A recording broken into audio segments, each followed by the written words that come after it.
परवाचं 5 डिसेंबर 2025चं आंदोलन. या दिवशी आदर्शवत असणारे आमची शिक्षक मंडळी, शिक्षक वृंद आज मात्र त्यांच्या न्याय हक्कासाठी आंदोलन करताना दिसून आले. आंदोलनाची मुख्य मागणी काय?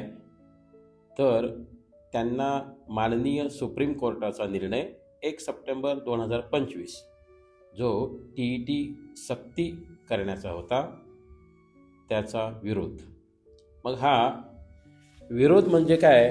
तर RT ॲक्ट 2009 जो 1 एप्रिल 2010 रोजी लागू झाला आणि त्यानंतर 23 ऑगस्ट 2010 रोजी NCT national council for teacher एज्युकेशननी नोटिफिकेशननुसार त्यांना TET नावाची परीक्षा ही बंधनकारक केली. आता ही TET म्हणजे काय? तर टीचर इलिजिबिलिटी टेस्ट. मग ही TET फक्त शिक्षकांनाच लागू आहे की इतर सर्वांना?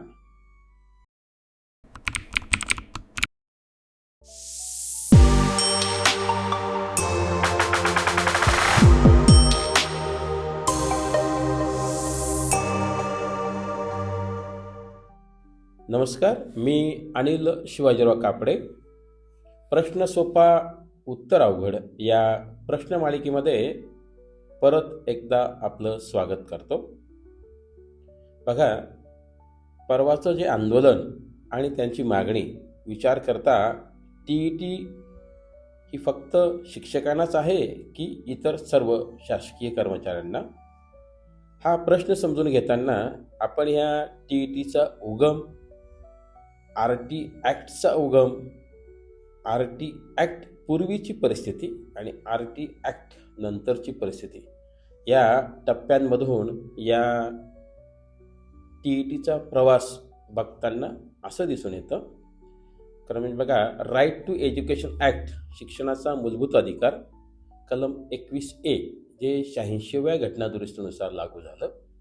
याच 21A या कलमाला कायदेशीर अधिष्ठान देण्यासाठी म्हणून, त्याला मूर्त स्वरूप देण्यासाठी म्हणून राईट टू एज्युकेशन ॲक्ट 2009, शिक्षणाचा मूलभूत अधिकार 2009, फ्री अँड कंपल्सरी म्हणजे मोफत आणि सक्तीचं शिक्षण कोणासाठी? तर 6 ते 14 वयोगट यांना हा शिक्षणाचा मूलभूत अधिकार मिळवून देण्याचं काम या RT ॲक्टने केलं.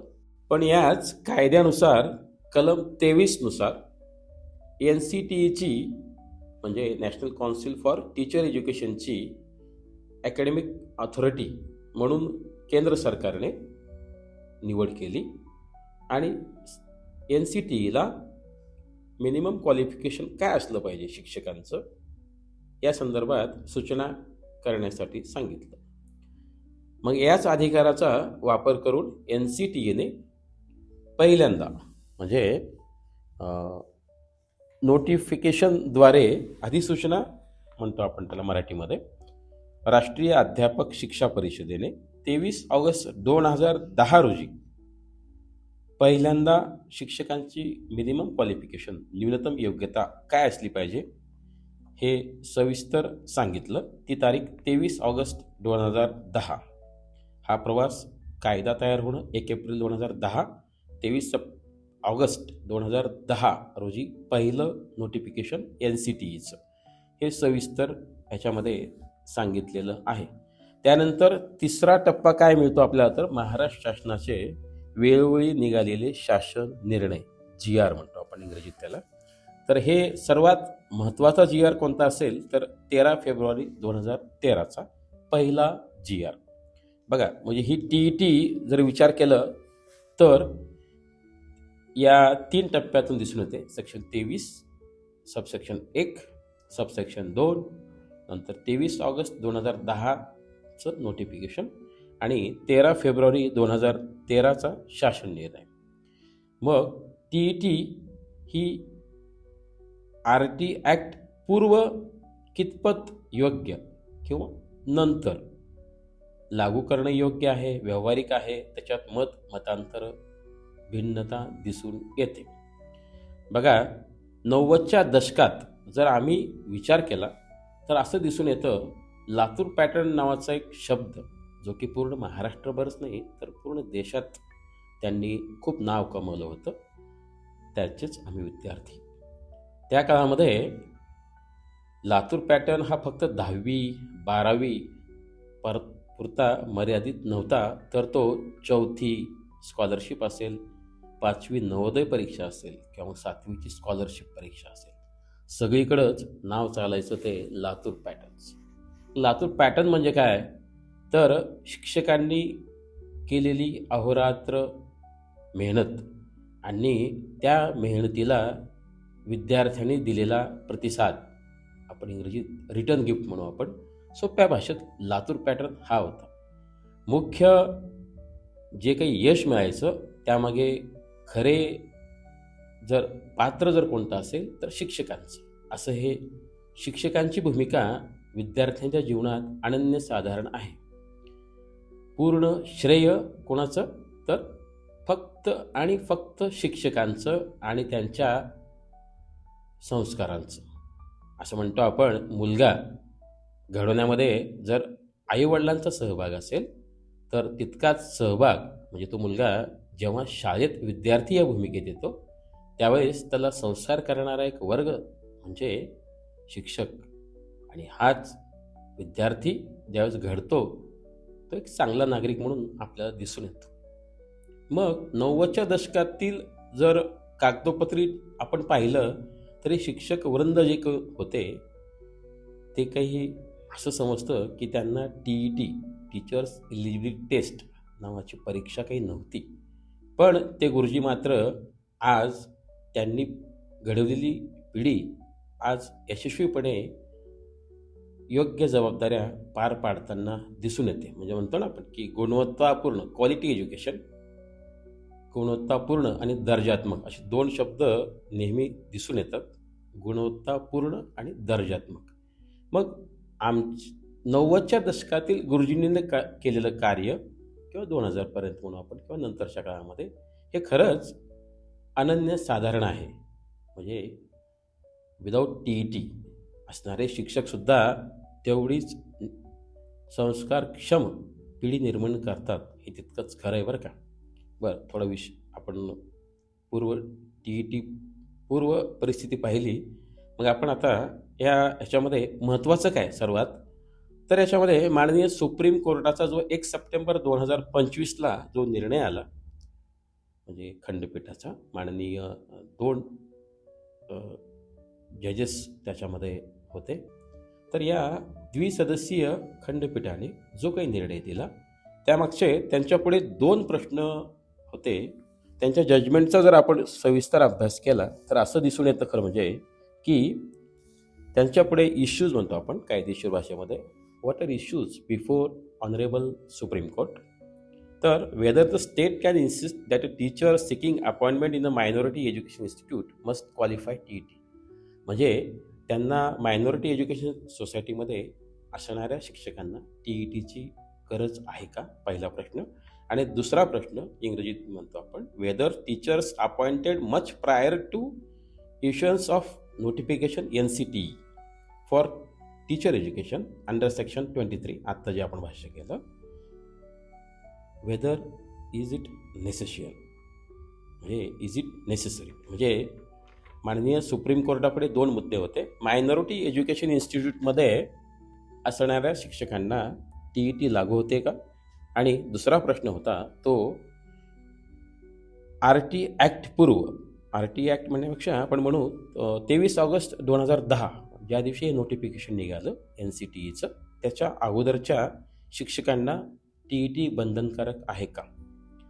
बघा, 1 सप्टेंबर 2025 या माननीय सुप्रीम कोर्टाच्या निर्णयामध्ये याचिकाकर्ते म्हणून प्रामुख्याने अंजुमन इश्शते तालीम ट्रस्ट जी मायनॉरिटी संस्था आहे ती होती, सिव्हिल अपील म्हणून. यासोबतच तामिळनाडूमधील काही शिक्षक वृंदसुद्धा होते ज्यांना या TET मधून सूट पाहिजे होती. अशा या बऱ्याचशा याचिका माननीय सुप्रीम कोर्टामध्ये आल्या होत्या आणि त्यावर झालेला तो निर्णय. आता स्पेसिफिक आपण ही जी अंजुमन इश्शते तालीम ट्रस्टची जर केस बघितली तर ते माननीय उच्च न्यायालय 12 डिसेंबर 2017 जो